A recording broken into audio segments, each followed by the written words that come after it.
እንድትመሰርች ያደረገሽ እዝነትን ምንድነው? በእነዚህ ልጆች ካላዘንሽ ከውስጥሽ ተሽከላ አደረገሽ እነሱ ወርሽ ነው አጥሽ ምን ስሜት ፈጠረብሽ? አንዳንዴ ስትነኪ በጣም ከባድ ነው። በማህበረሰቡም ደግሞ የሚገለሉ እናቶች አሉ እንደ እርግማን እየታየ ከ6 ወር በኋላ አይኗ ለማየት ተነገረኝ። ከአመት በኋላ ለጓል ምስላት ተነገረ። حمدا لك يا ربنا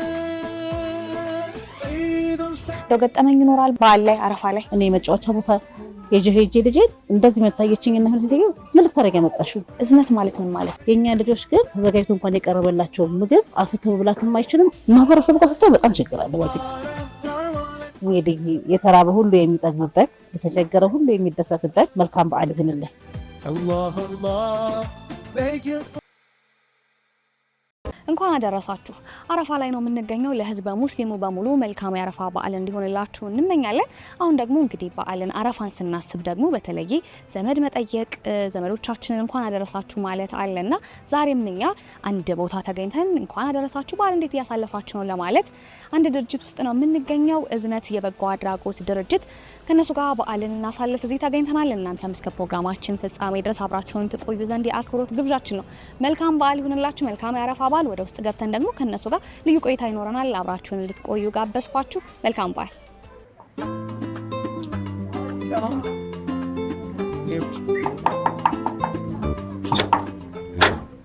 እንዴት ናችሁ? እንኳን አደረሳችሁ። እንኳን ደህና ቆየሽ። እንዴት ነሽ? ሰላም ነሽ? እንኳን አደረሰሽ። አለሁልሽ። አለ በዓል እንዴት ነው? ጥሩ ነው። ቆንጆ ነው። አልሐምዱሊላህ። እንዴት ናችሁ እናንተ? አለን። እንዴት ነው ስራ እናንተ ጋር? ስራ ቆንጆ ነው። ያው በበዓል ቀን እናንተ ያው እንግዲህ ዛሬ እናንተ ተጣላችሁ ብለን እንደ በጎ አድራጎት ድርጅት ያለችንን አዘጋጅተን በዓልን በዓል ለማስመሰል ያው እንግዲህ ዘነል በጣም ደስ ይላል። ያው እንግዲህ የዘር ከተመሰረተ ጀምሮ በዓል ይዙን አለኝ። እዚህ ነው የማከብረው። በጣም ደስ ይላል። ወዳጆቻችን ጋር ያው አረፋ ደግሞ እንግዲህ የመጠያየቅ አንዱ ያለው የሌለው ለማካፈል አይደለ?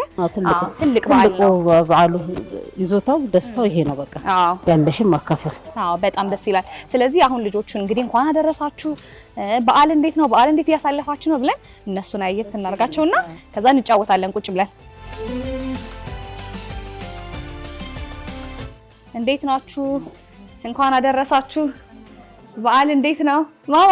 በዓል ጥሩ ነው። እሺ በዓል ጥሩ ነው። በዓል ቆንጆ ነው። አረፋ እንዴት ነው? ምን ያህል ልጆች አሉ ማለት ነው እዚህ?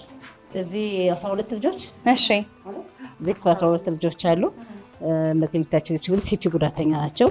ሲቲ ሲባል እንግዲህ ያው ያደረሰው ጉዳት ልጆቹ ላይ ምንድነው የእይታ የመናገር የመንቀሳቀስ ችሎታን ይገድባል ማለት ነው። ምሳሌ እነዚህ የምታያቸው ልጆች አሁን መቆም እንዲለማመዱ ነው። አሁን እነዚህ ልጆች እንደዚህ የተደረጉት ማለት ነው። በዚህ ማሽን ያሉት ማለት ነው። ማሽን ያላቸው እዚህ ጋር ስትቆም እንግዲህ ምን ያክል ቦታ ያለው ታሰረች ደግሞ ስታዩ ተረከዟ ላይ ታስሯል፣ ጉልበቷ ላይ ታስሯል፣ እዚህ ጋር ታፋዋ ጋር ታስሯል፣ ሆዷ ላይ ደረቷ ላይ ሙሉ ይሄ ይተኛል። ማሽኑ መጀመሪያ አጋድሞ አስረው ነው የሚያቆሙት ማለት ነው። እና እዚህ ጋር ለ30 ደቂቃ ለአንድ ሰዓት እንደ ልጆቹ ችሎታ ያው እናቆምበታለን። ከዛም ባለፈ ደግሞ ምን አይነት ማቴሪያሎች መቀመጥ እንዲለማመዱ ደግሞ እዛ ጋር ይገሽልሽ መቀመጥ ይችላል። ወይም ደግሞ አብለተን አናስተኛቸው እንዲያገሱ ይበሉት በደንብ ዳይጀስት እንዲያደርግ ይረዳቸዋል። ወይ ፀሐይና ሙቀት ማውጣት ስንፍገባ ደግሞ እንደዚህ አይነት ማቴሪያል እንጠቀማለን። ከዛ ውጭ ግን ልጆቻችን ተቀመጡ ምን ነው እንደዚህ አይነት መልክ ነው መቀመጥ አይችሉም። ራሳቸውን ችለው መቀመጥ አይችሉም። አላምጠው ማውጣት አይችሉም። የተፈጨ ምግብ ነው የሚበሉት። ዳይፐር ተጠቃሚዎች ናቸው። እጃቸው ዕቃ አይጨብጥም፣ እግራቸው አይራመድም። 24 ሰዓት የሰውን እንክብካቤ የሚፈልጉ ልጆች ናቸው። እነዚህ ልጆች እንግዲህ ያው በዚህ በአካል ውስጥ አድርገን የፊዚዮቴራፒ እነዚህ የምታያቸው ሁለቱ የጤና ባለሙያዎቻችን ቴራፒስቶቻችን ናቸው። ሙሉ ንጽህና አገልግሎት በቀን 3 ጊዜ የምገባ እናዘጋጃለን ማለት ነው። እንግዲህ ትራንስፖርትን ጨምሮ አዳሪ አይደለም ዴይ ኬር ነው። ጠዋት እናመጣለን ማታ ይመለሳሉ። ይሄ የምታየው በዋናነት የምንጠቀምበት የቴራፒ ክፍላችን ነው። አንድ በአንድ ታስተራቸዋለች። እዛ ጋር እዚህ ጋር ደግሞ ስታንዲንግ የሚቆሙበት ኮንዶች ላይ የሚቀመጥበት ክፍል ነው ማለት ነው። እሺ እናመሰግናለን። መልካም በዓል ይሁንላችሁ። እሺ ሌሎች ክፍሎችም አሉ አይደል? አሉ ሌሎች ክፍሎችም አሉ። እንዴት ናችሁ? እንኳን አደረሳችሁ። ተቀምጠው ሲታዩ ማሻአላህ ያምራሉ። መቀመጥ የሚችሉ ራሳቸውን የሚቆጣጠሩ ልጆች ይመስላሉ። ግን መሬት ላይ ወርደትና ገሳሳሽ ደግሞ እንደዚህ ናቸው። መቀመጥ እንኳን አይችሉም። በእነዚህ ሁሉም ቢወርዱ በእንደዚህ አይነት ሁኔታ ነው የሚቀመጡት። እዚህ ክፍል ላይ እንግዲህ ያው ማሳረፊያችን ነው፣ ምሳማ መገቢያችን ነው። ቤታችን ጠባብ ስለሆነች 3 4 11 ክፍል ላይ ነው የምንሰራው። ቲቪ የሚያዩበትም ክፍል ይሄ ነው ማለት ነው። ቲቪ የሚያዩትም እዚህ ጋር ነው፣ የሚጫወቱትም እዚህ ጋር ነው። እነዚህ ሁሉ ልጆች የምታያቸው ሲፒ በሽተኞች ናቸው። እነዚህ አልሐምዱሊላህ አይናቸው ያያል፣ መርዳት ችሎታቸው ጥሩ ነው። እነዚህ የተሻለ የመርዳት ችሎታ አላቸው ማለት ነው። እዚህ ያሉ አላቸው። ምን ያህል ልጆች አሉ አሁን በአጠቃላይ? 43 ልጆች 43 ልጆች አሉ።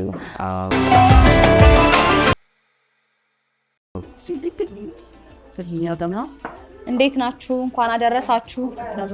ሰላም ናችሁ? ይሄን መሰል ደግሞ የሶስተኛ ክፍላችን። እሺ እዚህ ደግሞ ያሉት ልጆች እንግዲህ አንድ አይነት ጉዳት ያላቸው ናቸው። የሚለያቸው አይናቸው አይደል።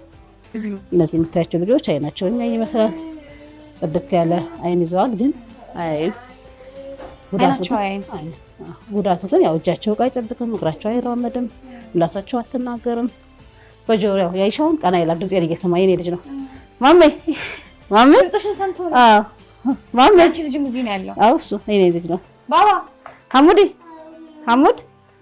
ቀና በላ ቀና። ድምፅሽን ሰምቶ ነው ማለት ነው። እና ይሄን ይመስላል እንግዲህ። እዚህ ጋር ደግሞ ያው ሶራ ቴራፒስት አለች፣ እንደዚህ እዚህም ታሰራቸዋለች ማለት ነው። ከዛ በተረፈ ያው እንደነገርኩሽ እናቶች ሁሉም በቻሉት አቅም በደንብ ያሰሯቸዋል። ዋናው ምግባቸው ማለት ነው ቴራፒ። እውነት ነው፣ ለዛ ግዴታ ነው። አንድ ሳምንት 3 ቀን እንኳን ጉንፋን ይዟቸው ነገር ሆኖ ሲቀሩ ሲመጡ የሚገርምሽ መልክ ሰውነታቸው ወደ ነበረበት ይመለሳሉ። ደውል ክትትል ያስፈልጋቸዋል። ቴራፒ በደንብ ክትትል ያስፈልጋቸዋል። አይናገሩ፣ ክሴን ማድረግ አይችሉ። ለዛ ደግሞ በደንብ ክትትል የሚያስፈልጋቸው ራመኛ አይሉም፣ በረደኛ አይሉም፣ አመመኛ አይሉም። በቃ በምልክት አያሳዩሽም። ምግብ ቀርቦለት ርቦት እየሸተተው አብልኝ አይልሽም ወይም አስችል ብላ አይልሽም። በጣም ከባድ ነው እነሱ ጋር መዋል። በጣም እንደሱ ስሜት እነሱ ሆኖ መኖር ይጠይቃል። በቃ አሁን ሊርበዋል፣ አሁን ያመዋል፣ አሁን ሽንት ያቃጥለዋል፣ አሁን እንደዚህ ሆነ ብለሽ አስበሽ በቃ እነሱ ጋር በደንብ ሲደረጉ መዋል የሚፈልጉሽ ናቸው። ከባድ ስራ ነው። ማካበር ፈልጌ ሳይሆን በጣም ከባድ ስራ ነው ከመናገርሽ በላይ ማለት ነው። አንድም ልጅ ይከብዳል። የልጅሽን አቅቶ ነው አይደል ተቋም እያልን የመጣ ነው። ምክንያቱም አንድም ልጅ ይከብዳል። ቤት ውስጥ ትሪት ማድረግ እንኳን ይሄን ያክል ልጅ ማለት የዚህን ያክል ልጅ እንግዲህ ሀሳቡና ፍላጎት ተረድቶ መኖር ለእኛ ከባድ ስራ ነው። በጣም እኛም ዛሬ እንደ ሚዲያ እንደ ሀገር እንግዲህ እዚህ ልንመጣ ያስገደደን በዓል በመሆኑ ምክንያት እናንተም ደግሞ ለመጠየቅም የመጣንበት ዋናው ምክንያት እንደዚህ አይነት ስራ እገዛ ያስፈልገዋል። መብላት መጠጣቱ ብቻ ሳይሆን ከዛ በዘለለ ደግሞ በጣም እገዛ ያስፈልጋቸዋል እና እንግዲህ ይህንን የሚመለከት አካል በሙሉ ያግዛቸዋል ብዬ ተስፋ አለኝ። ሻል እንጠብቃለን። የኢትዮጵያ ሕዝብ ጉዳይ እንጂ የአንድ ብሔር፣ የአንድ ሃይማኖት፣ የአንድ ግለሰብ አይደለም። ሁሉም የሚያካትተ ስለሆነ ሁሉም ሰው ወደኛ ዙሮ ሊያግዘን ግድ ነው ብዬ አስባለሁ። መልካም በዓል ይሁንላችሁ። አመሰግናለሁ። እሺ ተመልካቾቻችን አረፋ ላይ ነው የምትገኙት። አረፋን ከኛ ጋር እንድታሳልፉ ደግሞ የአክብሮት ግብዣችን ነው። ለህዝበ ሙስሊሙ በሙሉ መልካም የአረፋ በዓል ይሁንላችሁ። አረፍ ብለን እየበላን እየጠጣን ደግሞ በዓልን እንግዲህ እየተጫወትን አብረን እናሳልፋለን። ምን ለየት ያደርገዋል የአረፋ በዓልን? የአረፋ በዓልን ለየት የሚያደርገው መተሳሰብን፣ መተዛዘንን የያዘ በዓል ያለሽን ለሌለው አካፍሎ የምንውልበት በዓል ስለሆነ በዚህ ሰዓት ደግሞ እኛ ማዕከል ላይ ያሉት ሁሉም የተቸገሩ ቤተሰቦች ስለሆነ ለእነሱን ለማስደሰት የግዴታ ከለጋሾቻችን የምናገኘውን ፍየል ስጋ አካፍለን እንደዚህ ተጫውተን በተንጠፈን እንለያያለን እና በጣም ደስ የሚለው የአረፋ በዓል ይሄን ትልቁ ነገር በቃ መተዛዘን ያሰምርሻል። እዝነት ማለት ምን ማለት ነው? በመጀመሪያ እዝነት ማለት ማዘን ማለት ነው። እዝነት የሚለውን ስያሜ ደግሞ እንድንሰጥ የፈለግንበት ምክንያቱ እነዚህ ልጆች ብዙ ጊዜ ለአካል ጉዳተኛ እንደዚህ አይነት ቃላት አይመጥንም ይባላል። አዎ አይመጥንም። የኛ ልጆች ግን አካል ጉዳተኛ ብቻ አይደለም። አካል ጉዳተኛ አንድ አካል ወይ አንድ አይኑን ወይ አንድ እጁን ያጣ ሰው አካል ጉዳተኛ ይባላል። የሆነ ድጋፍ ታደርጊለታለሽ፣ የሆነ ታመላክቸዋለሽ፣ ሰርቶ እንዲበላ አድርገዋለሽ። የኛ ልጆች ግን የቀረበላቸው ምግብ ተዘጋጅቶ እንኳን የቀረበላቸው ምግብ እየሸተታቸው አንስቶ መብላትም አይችልም፣ አንሽና አጉርሽኝ ማለት አይችሉም። ለእነዚህ ልጆች ካላዘንሽ ውስጥሽን ካልነካሽ ካላደረገሽ እነሱ ልጅ መኖር አትችይም። ያንን ለመግለጽ ስንል በቃ እዝነት ይገባቸዋል። ልጆች ከማመላከት ከማንከባከብ ከመርዳት ባሻገር ውስጥሽ በደንብ አዝኖላቸው እነሱ መሆን ስትችይ ነው መርዳት የምትችይው። ያን ስለሚፈልጉ ነው እዝነት የሚሰጠን። ቅድም እየጎበኙ እያየሁኝ ነበረ ያንቺም ልጅ እዚህ እንዳለ አሳይተሽኛል እና እንድትመሰርችው ያደረገሽ እዝነት ምንድን ነው? ዋና ምክንያት ያው ልጄ ነው። አንዳንዴ ስትነኪ በጣም ከባድ ነው። ከውጭ ብለሽ ስታዩና ውስጥ ገብተሽ የምታዩ ስራ ይለያል። ይሄ ልጅ እኔ ጋር ሲመጣ እንደማንኛውም እናት ጤነኛ ልጅ ወልዳለሁ ብዬ ነው ያሰብኩት። እንዲህ አይነት ነገር ይመጣል ብዬ አላሰብኩም። እስቲ እስከሚወለድበት ሰዓት ድረስ ኖርማል ጤነኛ ሂደት ነበር የነበረው። እኔ ቫይታሚኖችን ወስዳለሁ፣ ክትትል አደርጋለሁ። በቃ ጥሩ እርግዝና ጊዜ ነበረኝ። መንታ ናቸው ሲረገዙ፣ ሁለቱም ጤነኛ ነበሩና በወሊድ ሰዓት ላይ በተፈጠረ ችግር ነው እንግዲህ ይሄ ነገር የመጣው። መታፈን ተፈጠረ ተባለ። መታፈኑ ራሱ እንዴት እንደተፈጠረ ለእኔ ግራ ይገባኛል። ምክንያቱም እኔ ኦፕራሲዮን ነው የምወልዳቸው ስወልድ ከዚህ በፊት መንታ ወልጃለሁኝ እና ኦፕራሲዮን ነው የምወልደው እና ምጥ ሳይመጣ በቃ ቀናቸው ደርሰው በቂ ነው በቃ መውጣት ይችላሉ ሲባል ነው መሄዱ። በዛ ሁኔታ ላይ ሄጄ አንዲቷ ልጅ ወጥታ ሁለተኛው ልጅ እስከሚወጣ ደቂቃዎች ሰከንዶች ናቸው ያሉት እና በዛ ቅጽበት ነው ታፈነ የተባለው። እንደተባለውም ደግሞ ያው አንድ አራ ህፃን ልጅ ከማህፀን ሲወጣ ያለቅሳል። ይሄኛው አላለቀሰም። ሴቷ አልቅሳለች፣ እሱ ግን አላለቀሰም። ሲወጣ ወደ ኦክስጅን ምናምን አደረጉለት፣ አስፈላጊውን ክትትል አደረጉለት። እኔም ማደንዘዣ ላይ ነበርኩኝ። ከዛ ሲመጣ ግን ልጁ ኤፒሊፕሲ ጀምሮታል፣ ወዲያ በዛው ቅጽበት ማለት ነው። እና ይሄ ልጅ በዛ ሰዓት የጀመረ እንግዲህ ኤፒሊፕሲ ምንጨነቅ የነበረው ስለ ኤፒሊፕሲ ነበረ። ከ6 ወር በኋላ አይኗ ለማየት ተነገረኝ። ከአመት በኋላ ነግሯል ይስራል ተነገረኝ እና በጣም ከባድ ጊዜ ነው ያሳለፍኩት። እንደምንም ግን 3 አመት ሲሞላ መሐመድ ትምህርት ቤት ይገባል የሚል ንያ ነበረኝ። በቃ የሆነ እኔ ብቻ እንደዳሁም ጉዳተኛ ልጅ ያስኩት። በጣም ብዙ እናቶች አሉ። እነዚህ ሁሉ እናቶች ቤት ውስጥ ልጆቻቸውን ደብቀው ወይም ማፍነው የተቀመጠ አይመስለኝም ነበረ። ምክንያቱም በቃ የኛ ችግር ብቻ አይደለም ይሄ ነገር፣ በቃ መንግስትም ማህበረሰብም ሊረዳው የሚገባ ችግር ነው ብዬ ነበር የማስበው እና አገኛለሁ እምነት ነበረኝ። አንድ ቀን መሐመድ 3 አመት ሞቶት ቤት ይቀመጣል ብዬ አስቤ አላውቅም። 3 አመት እስከሚሞት ድረስ። እውነታው ግን 3 አመት ሞቶት መንትያውን አስገብቼ መሐመድን ለማስገባት ስፈልግ አላገኘንም። ብዙ ተቋማቶች አሉ። ያሉት ተቋማቶች ሁሉንም አካል ጉዳተኛ አንድ ጋር የያዘ ነው። ዳውን ሲንድሮም ታገኛለሽ፣ ሲፒ ታገኛለሽ፣ ኦቲስት ታገኛለሽ፣ ወይ ሀታ ወላጅ አልባ ጤነኛ ልጆች ታገኛለሽ። እና እነዚህ ልጆች አውቀውም ሳያውቁ ሲጫወቱ ምን ሲሉ እነዚህ ለጉዳት ቢያደርሱ እነዚህ ልጆች ተመታን አይሉ፣ ወደቅን እንዲሆነን አይሉ፣ አያሳዩሽም፣ ቶሎ ሕክምና ታደርግላቸው።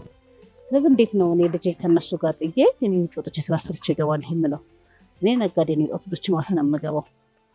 ስለዚህ እኔ ስራ ይቀራል እንጂ ለልጄ የሆነ ነገር ማድረግ አለብኝ ብዬ አሰብኩ። ወጣ እሱን መሰል ልጆች ጋር ብቻ እንዲሆን ነው የምፈልገው። ልጄ ባለበሌ ስጋት አንዱ አንዱን አይጎዳም። በዚህኛ ጋር ስታይ ካላንቀሳቀሻቸው አይንቀሳቀሱ በቃ። ስለዚህ ይጎዳዳሉሽ አትፈሪም።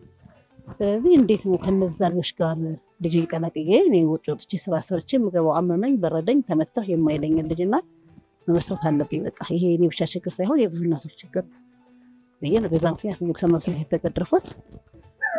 እንዳልሽው ተመሳሳይ ኬስ ሲኖራቸው ይሄ እንዳልሽ መጎዳዳቱም አይኖርም። አንዱ ለአንዱ ደግሞ እንደዚህ አይነት እኔ ጋር የደረሰ ችግር እኔ ጋርም እዛ ሰውም ጋርም አለ ብሎ የመተሳሰቡም ነገር ይኖራልና ምን ስሜት ፈጠረብሽ ግን አሁን እንደ እናት እንደ መጀመሪያ ደግሞ እንደዚህ አይነት ነገር አለበት ልጅ ስትባይ እንዴት ነበር የተወጣሽው? የነበረው ስሜት ምን ይመስል ነበር? ምክንያቱም በጣም ብዙ እናቶች ይኖራሉ በየቤታቸው። በጣም ከባድ ህመም ነው ያለው። ልጅሽ ላይ ተቀምጦ ልጅሽ አይም ቀይ ትሆን ጥቁር፣ እዚህ ጋር ፊቱ ላይ እሳት ውሃይኑ አይ የቀረብሽለት ምግብ ይጣፍጠው ሊምረረው አታውቂም። የምትሰጪው መድኃኒት ጉበቱን ይንካው ኩላሊቱን ይንካው አታውቂም። እዚህ ውስጥ ችግር ራሴን አሞኝ ካላልኩኝ ማን ይረዳልኛል? ራሱን የመው ሆዱን ይቆረጠው የምናውቀው ታሪክ የለንም። ያለቅሳል። ካለቀሰ ዳይፐር አጣጥሎት ነው ትቀይሪያለሽ፣ ምግብ ርቦት ነው ታበያለሽ። ከዛ ባለፈ እንደገና የውስጥ ህመም ቢኖራቸው ለምሳሌ አሁን ዛሬ እኔ ልጅ አንስሮት ነው ያገኘሁት። ነስር በጣም ለጧት ስነሳ በቃ አንስሮታል እና ራሱን አሞት ነበር ማለት ነው እንግዲህ፣ ወይም ነገር ነበር ማለት ነው እንግዲህ። በቃ ያን ውስጡን ስሜት ማንም የሚረዳው ነገር የለም እና ይሄ ነገራቸው በጣም ሞት እኮ ማንም ሰው ይሞታል አይደለ?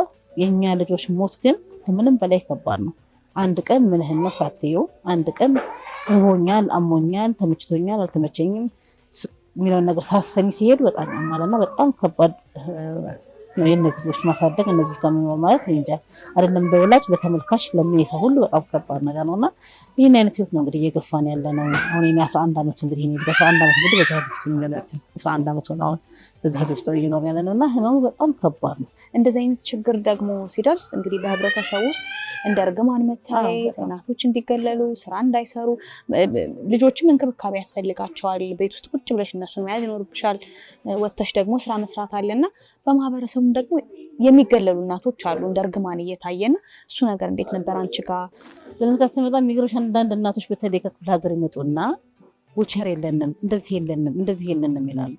ከዛ በኋላ አንቺ ዊልቸሩን በየሰዓት አንዲት እናት ምን ትለኛለች፣ ግን ዊልቸሩን መስጄ ይዤው ሲሄድ ልጄ ሊያዩብኝ ነው።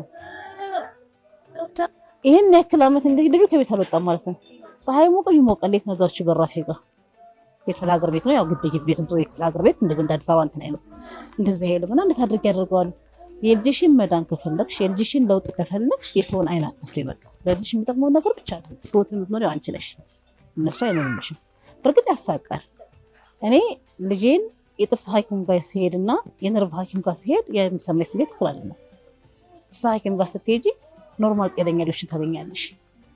ያንቺ ብቻ ነው ልዩ። ይሄ ምንድን ነው ያዘችው? በቃ ምን ሆኖባት ምናምን 90 ደረጃ እየተሽከረከረ የሚሄድ ሰው ይበዛል እዛ ቦታ ላይ። ያሁን ሰው ያለመርኩት ላይ ምንም አይመስለኝም። በቃ ምንም አላቸው።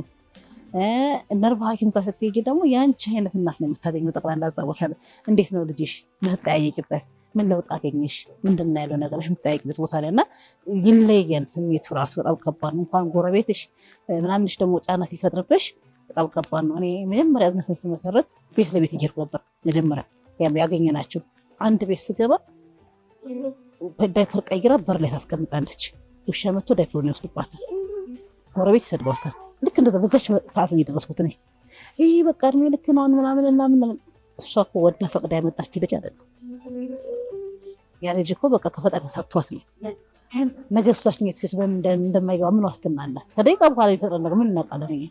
የሚስስርባት የነበረችው ስድብ እስቲ አእምሮ ይላል እና በጣም ከባድ ጫና ነው የፈጥረው ልጆቹ ላይ የመገለሉ ስሜት ምንም ነገር እንዳያውቁ ከማህበረሰቡ ጋር። እኔ የሚያስጨንቀኝ ነገር የነበረው ምን ነበር መሰለሽ? እኔ በህይወት እያለ ልጄን ማህበረሰቡ ጋር ካልቀላቀልኩት እኔ ስሞት እኔ ማጣቱ አንድ ጉዳት ነው፣ የሌላ ሰው ልጅ ርሷት ደግሞ ሌላ ጉዳት ነው። ዛሬ እኔ ልጅ እኔ ልኑር አለሙር ደንተው አይደለም ለምዷል። ሰው ሁሉንም ሰው ለምዷል፣ የውጭንም ሰው ለምዷል፣ የቤቱንም ሰው ለምዷል። ይህን አይነት ህይወት እየኖሩ መኖር አለባቸው እነዚህ ልጆች። 2-3 ጉዳት መጎዳት የለባቸውም ብዬ አስባለሁኝ። እና ማህበረሰቡ ጋር ስታይ በጣም ችግር አለ። በጣም እኔ መጫወቻ ቦታ ሄጄ ልጄን እንደዚህ መታየችኝ እና ምን ልታደርጊ ያመጣሽው? ምን ይጠቅመዋል አሁን ሄድ እዚህ አለች። ከምን አስበው እንዳለችኝ አላውቅም። ግን እንዴ ቆይ አንቺ እኮ እዚህ ቦታ የመጣሽው ጩኸቱን ንፋሱን ፈልገሽ ነው አይደለ?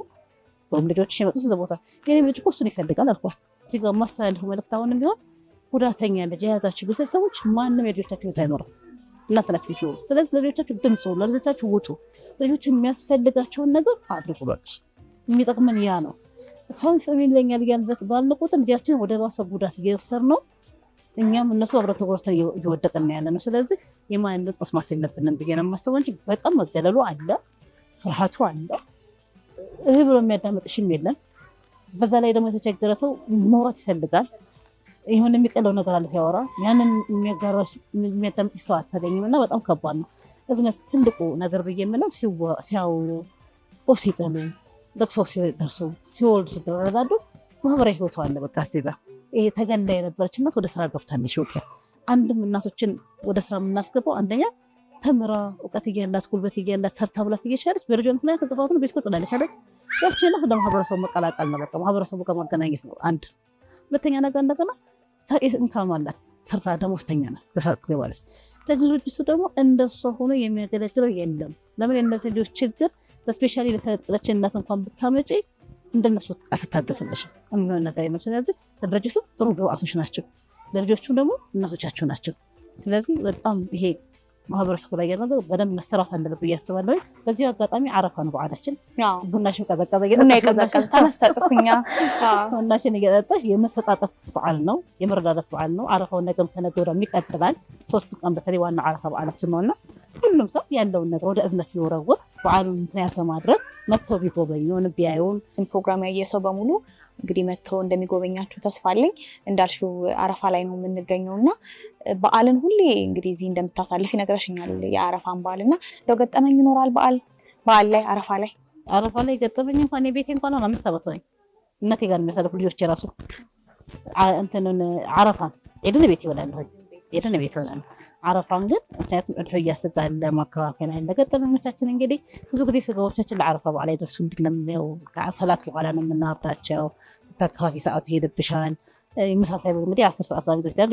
እዚህ ላይ ግን ጠባብሰን ምናምን እንደዚህ አድርገን እናሳልፈዋለን እንጂ እንግዲህ ያው እስካሁን አልሐምዱሊላህ ረብ ዓለሚን ጅምላ እያሳለፍን ያለ ነው። በመጨረሻ ማስተላለፍ የምትፈልጊው ቀረ የምትይው እንደሆነ ሳልጠይቅሽ የቀረ ነገር ካለ እድል ልስጥሽ።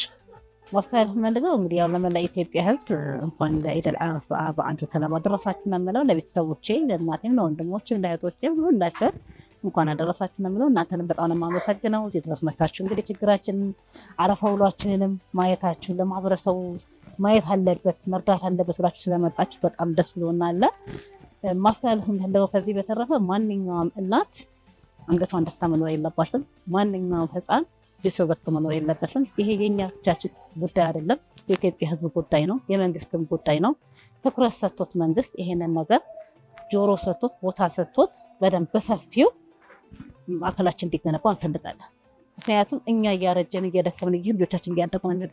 ያን የልጆቻችን ጎዳና እንዳይወጡብን እንፈራለን እና ዛሬ በህይወት እያለን የልጆቻችንን ቦታ ብናይ ደስ ይለናልና የሁላችንም እናት ተማጽኖና ጥሪ ይሄ ነው። ስለዚህ ይሄን ነገር እንደሚሳካ ተስፋ አደርጋለሁ። በተረፈ ለመላ ኢትዮጵያ ህዝብ እንኳን አደረሳችሁ።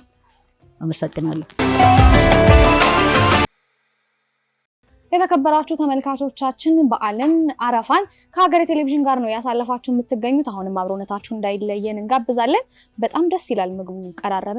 ሽታው ግን ብሉኝ ነው ላቋርጥ እንደ እያልኩኝ ነው መሀል ላይ። እንዴት ናችሁ? እንግዲህ እናቶች ተቀላቅለውናል። ሰላም ነው? እንኳን አደረሰሽ። እስኪ ስለ እዝነት ንገሪኝ። እንግዲህ አንቺም ልጅ እዚህ እንዳለ ሰምቻለሁና እንዴት ነው ምን አይነት አገልግሎት ነው የምታገኙት? እዚህ ከመጣ በኋላስ ያለው ለውጥ ምን ይመስላል? ዘይዋ ግዛ እባላለሁ። የኡመር ጅላሉ እናት ነኝ እና እዚህ ከገባ በኋላ በጣም ለውጥ አለኝ። እኔም ልጄ ማለት ነው በጣም ለውጥ አለ። ከዛ በፊት ያው ኡመሬ ብቻ ነበር የሚመስለኝ የታመመ ማለት ነው፣ ሌላ ያለ አይመስለኝም ነበር። እዚህ ከመጣ በኋላ ግን በቃ ሁሉም ነገር ተቀይሯል፣ በራሴም በልጄም። በጣም ደስ ይላል። ስለዚህ ለሚመለከቱን ተመልካቾቻችን፣ ለጎረቤቶችሽ፣ ለጓደኞችሽ እዚህም ላሉ ሰዎችም ሊሆን ይችላል እንኳን አደረሳችሁ መልእክት ማለት ይቻላል። በመጀመሪያ ዘይዋ አህመድ እንኳን አደረሰሽ ማለት እፈልጋለሁ። ሌላ ቀጥሎ ደግሞ ለቤተሰቦቼ፣ ለጓደኞቼ፣ ለጎረቤቶቼ ሁሉም የአረፋ በዓል እንኳን አደረሳችሁ። ለእናንተ እንተዋወቅ ማለት ነው። ወርቅነሽ ማሞ እባላለሁ። ተመስገን አስፋው እናት ነኝ። አንቺም እዚህ ልጅ አለ? አዎ ልጅ አለኝ። እኔም እስኪ ንገሪኝ እስኪ ስለ ልጅሽ። ልጄ 7 ዓመት ሆነው ነው ግዝነትን ያገኘሁት። ከዛ በፊት በጣም ስቃይ ነበረ፣ ሰውን አይፈልግም ነበረ። ይሄው ዘቡም ታውቃለች እንዴት እንደገባ ሲል በጣም ነበር የሚያስቸግረኝ። ቤት ውስጥ ራሱ አሉልም በቃ ያለቅሳል። ጎረቤቱ ለምንድን ነው የምታስለቅሽ? ለምንድን ነው ውጭ አታወጪ ይሉኛል። ደብቀሽ ነው የምታስቀምጪ ይሉኛል። በቃ ምን ብዬ ነው የሚገልጻቸው? እኔ ቤተክርስቲያን ሄዳለሁ፣ ከቤተክርስቲያን ወደ ቤቴ ነው የሚሄደው። ጸበል ወስዳለሁ፣ እዛም በጣም ነው የሚያለቅሰው። ቤት አለማወል እዛ ነው የሚሄደው። በቃ የሰው አፍራስ እንዴ ይሄ ተው ይመጣ ይሄ ምንድን ነው ነበር የምለው። ሰው አላወቀም። እነዚህ ልጆች እንዴት እንደተፈጠሩ ራሱ ሰው ምንም ነገር ግንዛቤ የላቸው። ኃጢአት ሰርተን ነው ያመጣነው ነው የሚሉን። ምን ሰርታችሁ ነው ይባላል። ይሄ ምንድን ነው? ቤተሰብ ራሱ አያምንም። ከዛ እዝነትን አገኘው። እዝነት ካገኙ በኋላ በቃ በጣም ነው ደስ የሚለው። ልጄን በጣም ለውጣለው። መጀመሪያ በጣም ስቃይ ነበርኩ። ከዛም በኋላ በጣም በቃ መግለጽ አልችልም።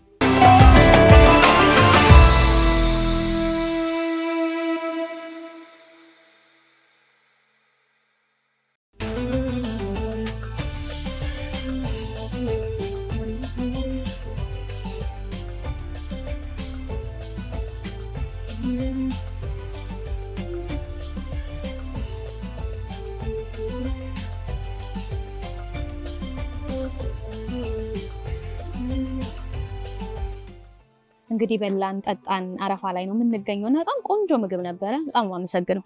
እናመሰግናለን። እንግዲህ ከተበላ ከጠጣ አይቀር ደግሞ ተመራርቀን እንለያይና በዱዓ ይሁን። ምን ትላላችሁ? ደስ ይላል። ስለዚህ ዱዓ አድርጊልንና እንሰነባበት። አልሐምዱሊላህ ረቢል ዓለሚን ወሰላቱ ወሰላሙ ዐላ ረሱሊላህ ሰለላሁ ዐለይሂ ወሰለም። እንግዲህ የተራበ ሁሉ የሚጠግብበት፣ የታመመ ሁሉ የሚሽርበት፣ የተቸገረ ሁሉ የሚደሰትበት መልካም በዓል ይሁንልን ለመላው ኢትዮጵያውያን በሙሉ። እንግዲህ አላህ ደግሞ ሀገራችንን ሰላም አድርጎት ጥሩ ነገር የምናይ ተስፋችን የሚለመልምበት ጊዜ ያለ አድርግልን። በመምጣታችሁ ደስ ብሎናል። በጣም ነው የምናመሰግነው። አመሰግናለሁ። በጣም እናመሰግናለን። እኛም በያላችሁበት እንግዲህ ጥሩ ጊዜ እንደሚሆንላችሁ፣ ጥሩ በዓል እንደምታሳልፉ ተስፋ አደርጋለሁ። በጣም አድርጌ አመሰግናለሁ ስለጋበዛችሁኝ፣ ስለመጣው ልጆችንም ከእናንተም ጋር በዓልን ስላሳለፍኩ በጣም ደስ ብሎኛልና አመሰግናለሁ። እኛም እናመሰግናለን። እሺ የተከበራችሁ ተመልካቾቻችን የአረፋ በዓልን ነው ስትከታተሉ የቆያችሁት። አሁንም አብሮነታችሁ እንዳይለየን እንጋብዛለን። ቀሪ ሀገሬ ቴሌቪዥን የበዓል ፕሮግራሞች ይቀጥላሉ። እኔ ግን አበቃው። መልካም በዓል። ቻው